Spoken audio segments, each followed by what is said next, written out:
28 de janeiro de 1974, centro do dia. Eu tenho aqui um santo do dia um pouco longo, de uma matéria que há muito tempo está para ser tratada, matéria, aliás, muito bonita, que faz parte da sessão de medievalização. A ficha que está aqui não me diz de onde é que o texto foi tirado, mas é o nascimento de Portugal. A Batalha de Ouriques é tirado da crônica de Dom Afonso Henriques. A fonte está, portanto, indicada. Introdução. Foi na Batalha de Ourique que nasceu o reino português. Enfrentando os infiéis maometanos, os portugueses achavam-se em grande inferioridade numérica. Assim, sendo que muitos cronistas idôneos referem-se a 100 ismaelitas para cada lusitano. Os ismaelitas são os mouros. Nessa situação crítica, Nosso Senhor veio em auxílio do povo católico e ordenou que Dom Afonso Henrique ficasse rei daquele povo. Quer dizer, Portugal nasceu, portanto, de uma batalha e na coroação, no término dessa batalha, o reino de Portugal foi fundado. Vocês vão ver como é que essa fundação se deu. A tradição. Bastantíssima, o português é um pouco arcaico, mas eu creio que vocês compreenderão. Bastantíssima era a tradição do aparecimento de Cristo, nosso Salvador, feito ao rei Dom Afonso Henrique, e mais confirmando-se com os escritos de nossos autores e de muitos estrangeiros gravíssimos, para se ter certo favor de que Nosso Senhor quis fazer a nação portuguesa. Estrangeiros gravíssimos, e gravíssimos aqui quer dizer dignos de todo crédito, pessoas muito graves, muito sérias, isso que quer dizer. Bem, documento escrito. Mas, para maior confirmação, ordenou o mesmo senhor, daí vem a crônica que o cronista faz, o senhor Dom Afonso Henrique, primeiro rei de Portugal, ordenou o mesmo senhor, parece que com particular providência, nos ficasse outra memória ilustríssima dessa verdade. E é uma escritura autêntica do ano de 1152, em que o mesmo rei Dom Afonso jura aos santos evangelhos, como viu com seus próprios olhos ao Salvador do mundo, na forma que temos contado. Quer dizer, o próprio rei mandou fazer uma escritura declarando o milagre que houve com ele. Esse documento se conserva e é a fonte dessa narração que vem aqui. Achou-se em o ano de 1506 no cartório do Real Mosteiro de Alcobaça, esse documento.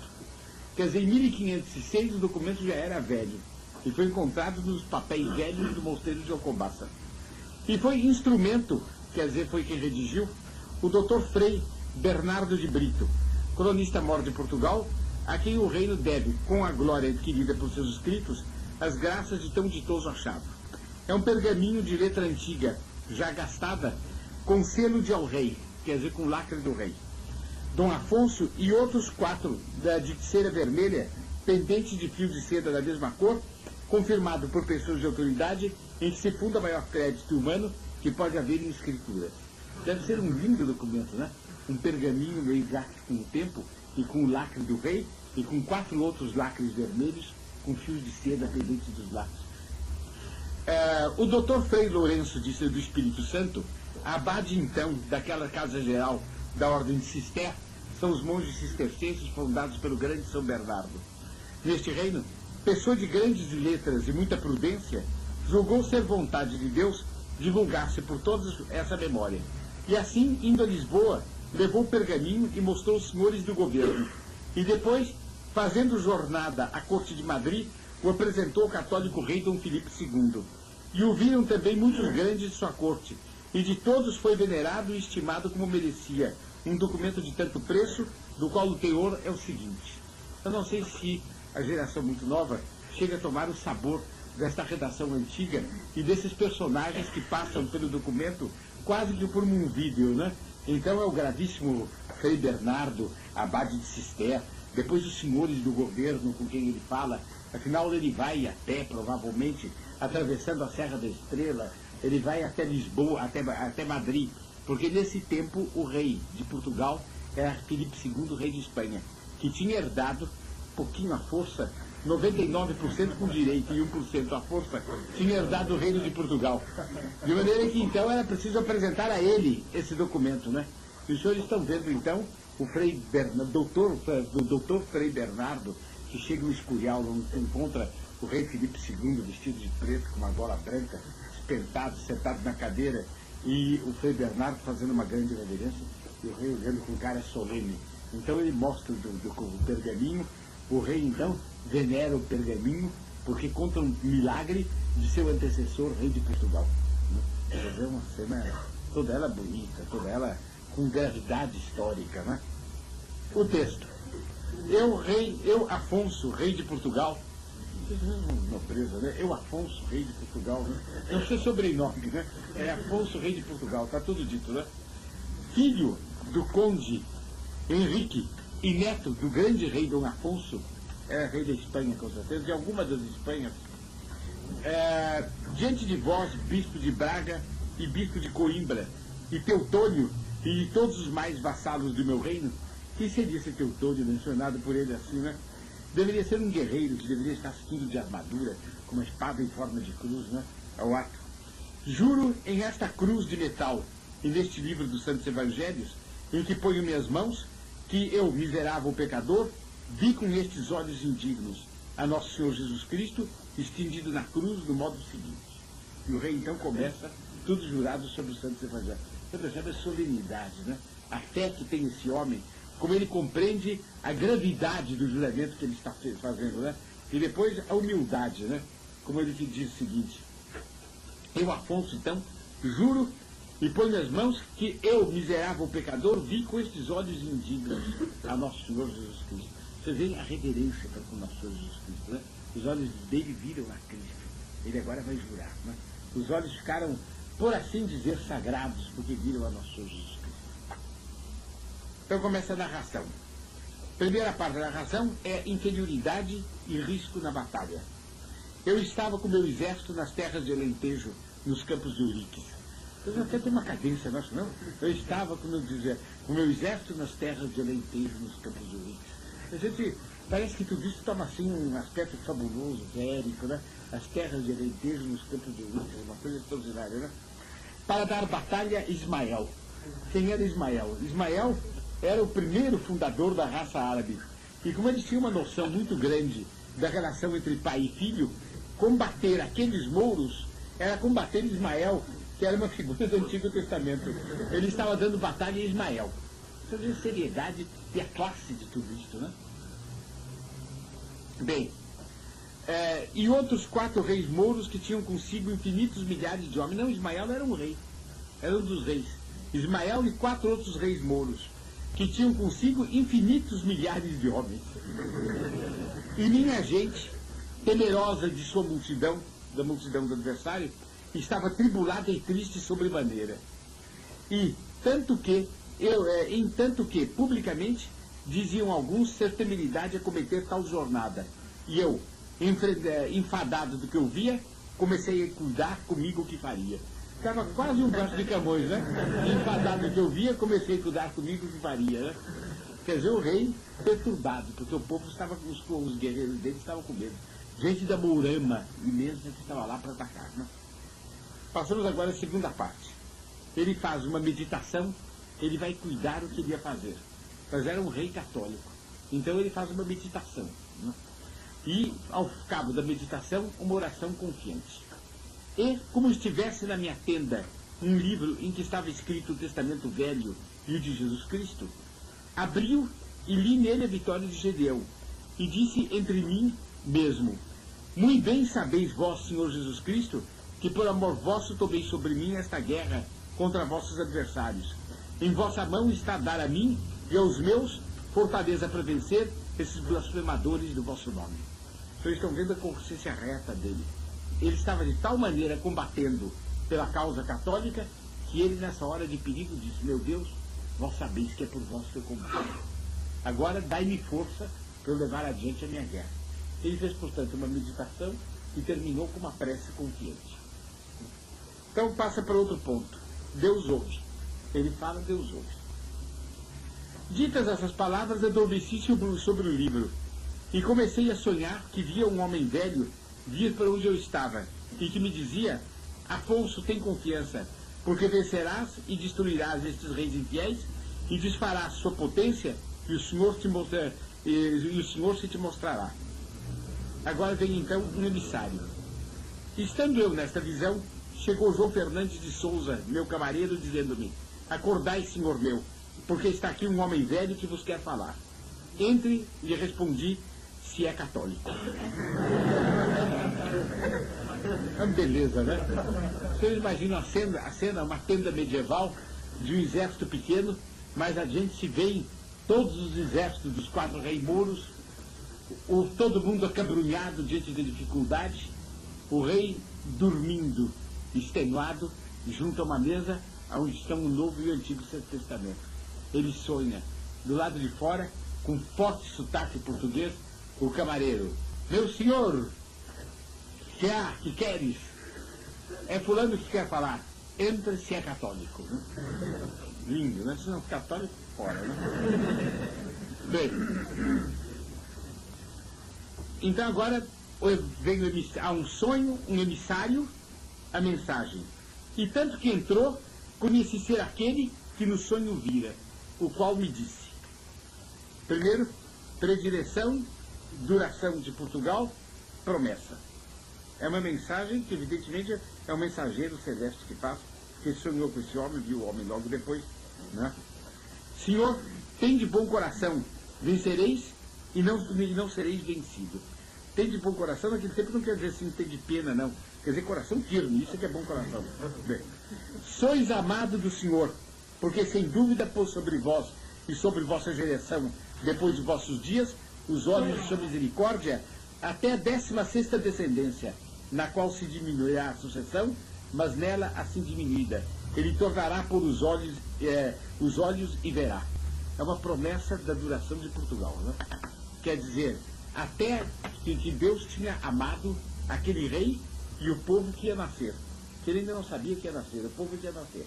E que durante 16 gerações, Deus amaria Portugal. Depois Portugal entraria num declínio, mas que Deus olharia para Portugal de novo. E Portugal se reergueria novamente. Era para a geração do rei, mas entende-se que era a geração de todo o povo português. Ele tornará...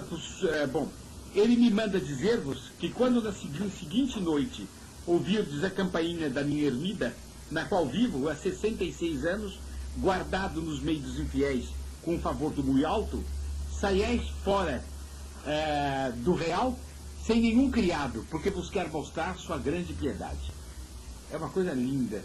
Quer dizer, esse homem eremita, que vivia 66 anos sozinho, no meio dos infiéis, guardado maravilhosamente. Naturalmente, para este momento histórico. Porque vale a pena nascer para desempenhar essa missão e morrer. É vida cheia. Quem fez isso está com a vida cheia, né? Então, o modo do velho dizer, né? Quando ouvirdes uma campainha, sair do real. Real é a zona do acampamento do rei, onde o rei está. E sem nenhuma companhia, ide para o mato. Porque Deus quer vos aparecer lá. Mas vejam a prova de confiança que ele exige, hein? Sem nenhuma companhia. Não pode ir com soldados nem nada, tem que confiar em Deus. Bem, então o rei ficou em vigília. Obedeci, continua o rei a falar, e prostrado em terra, com muita reverência, venerei o embaixador e quem o mandava. Quer dizer, ele se prostrou em terra, ele nobre de alta categoria, daí a pouco seria rei, ele se prostrou em terra para venerar esse embaixador. E na pessoa do embaixador, a Nosso Senhor Jesus Cristo que mandava. E como, posto em oração, aguardava o som, na segunda vela da noite, ouvia a campainha e, armado com espada e rodela, sair fora dos reais. Vocês estão vendo que beleza, quer dizer, passou a noite com o rei ainda impressionado com a presença desse venerando eremita, que naturalmente saiu. Em certo momento, no silêncio da noite, uma campainha. E o rei foge do acampamento sem ninguém ver. Bom português cauteloso, não deixou de levar a espada, para o que desse e viesse. E mais a tal rodela, que deve ser provavelmente um escudo circular. Eu não sei o que é, mas deve ser um escudo circular, pelo menos. Bem, continua o santo do dia. Continua a ficha. A aparição. E subitamente vi, à parte direita, contra o nascente, um raio resplandecente, indo-se pouco a pouco clarificando, cada hora se fazia maior.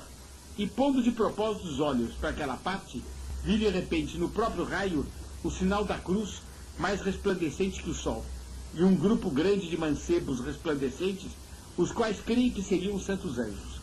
Vendo, pois, esta visão, pondo à parte o escudo e a espada, me lancei de bruços e, desfeito em lágrimas, comecei a rogar pela consolação de seus vassalos, e disse sem nenhum temor.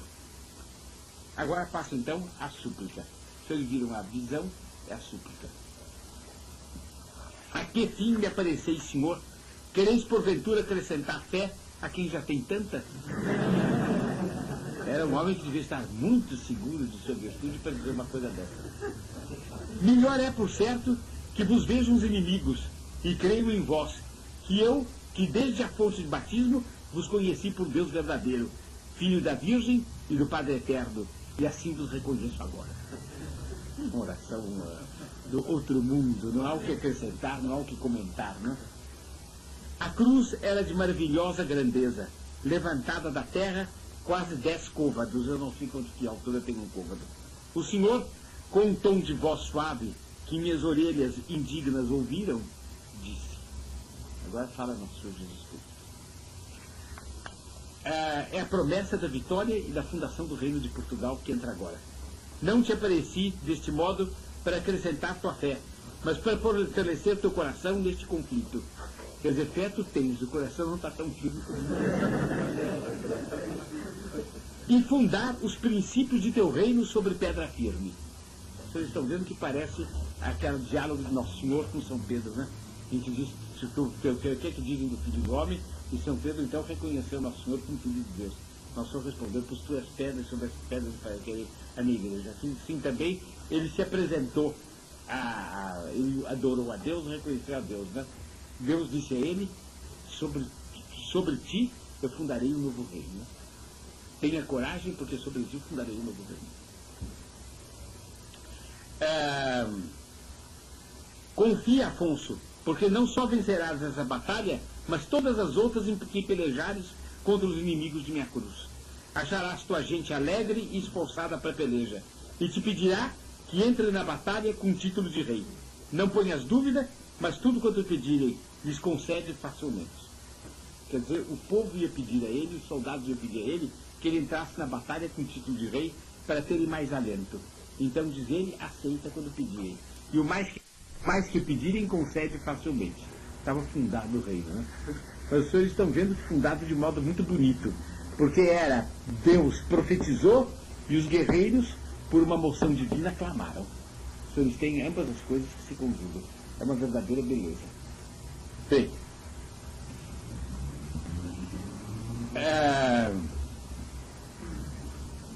agora vem, além da promessa da vitória e da fundação, algo que talvez seja uma referência ao Brasil. Eu sou fundador e destruidor dos reinos e impérios, e quero em ti, teus descendentes, fundar para mim um império por cujo meio seja meu nome publicado entre as nações mais estranhas. Vocês estão vendo que aqui está a evangelização do Brasil, que é uma coisa de que nem se cogitava naquele tempo. Brasil, evidentemente, África portuguesa e Índia, mas eu creio que não é imodesto achar que das várias partes que receberam a pregação, a mais insigne foi o Brasil. De maneira que havia um primeiro lampejo da existência do Brasil, nessa promessa foi feita na fundação do Reino de Portugal. É ou não é verdade que a gente, vendo assim o Brasil florescer de uma promessa, nos dá mais alegria, mais esperança de sermos brasileiros, né? Bem, agora, Nosso Senhor, depois de ter previsto a fundação do reino e ter previsto a missão do reino, ele dá um símbolo. E para que teus descendentes reconheçam quem lhes dá o reino, comporás o escudo de tuas armas, de preço com que eu remi o gênero humano, e daquele porque fui comprado pelos judeus, e ser-me-á reino santificado, puro na fé e amado na minha piedade. São as quinas de Portugal, que representam as 5 chagas de Nosso Senhor Jesus Cristo. Bom, agora vem uma vítima expiatória, quer dizer, eu, tanto que ouvi estas coisas, prostrado em terra, o adorei dizendo, por que mérito, Senhor, me mostrais tão grande misericórdia? Ponde, pois, vossos benignos olhos nos sucessos que me prometeis e guardai salva a gente portuguesa. E se acontecer que tenhais contra ela algum castigo aparelhado, que linda expressão, aparelhar um castigo, né? Executai-o sobre mim e livrai esse povo que amo como meu filho único. Esse homem era digno de ser rei, né? O rei tinha sido formado pela graça antes de ser dado a coroa, né? Um homem que disse: o povo merece o castigo, meu Deus, caia sobre mim, porque eu amo como eu amaria meu filho único. Consentindo nisso, o Senhor me disse: não se apartará deles, nem de ti, nunca minha misericórdia, porque por sua via tenho aparelhadas grandes searas, e eles escolhidos por meus segadores em terras muito remotas. Quer dizer, a grande misericórdia era, portanto, de vir um dia a fazer seara no Brasil. Então, por isso, era misericórdia. Quer dizer, nós somos filhos de Portugal, é verdade, nós somos filhos dessa misericórdia que teve Portugal por canal e por instrumento. Vocês têm aí, eu creio que é o primeiro documento da história do Brasil, é este. E numa história do Brasil que se desse com alma, não se deveria começar por falar da nau que partiu de Portugal, mas se deveria começar por contar que ia ser realizada a missão nas terras de Alentejo, no campo de Ouriques, numa determinada noite, dada por Deus Nosso Senhor, ao rei Dom Afonso Henriques. Assim que deveria começar uma verdadeira história do Brasil. Bem, ditas essas palavras, desapareceu, e eu, cheio de confiança e suavidade, me tornei para o real, para o acampamento real. E, para que isto passasse, na verdade, juro eu, Dom Afonso, pelos santos evangelhos de Jesus Cristo, tocados com estas mãos. E, portanto, mando a meus descendentes, que para sempre sucederem, que em honra da cruz e 5 chagas de Jesus Cristo, tragam o seu escudo, os 5 escudos partidos em cruz, em cada deles os 30 dinheiros, e por timbre a serpente de Moisés, por ser figura de Cristo, e seja este o troféu de nossa geração. E se alguém intentar o contrário, seja maldito do Senhor e atormentado no inferno, como Judas o traidor. Acabou-se. Foi feita presente carta em Coimbra, aos 29 de outubro, era de 1152. Eu é o rei Dom Afonso. Está feito o santo do dia, também não temos mais nada que acrescentar.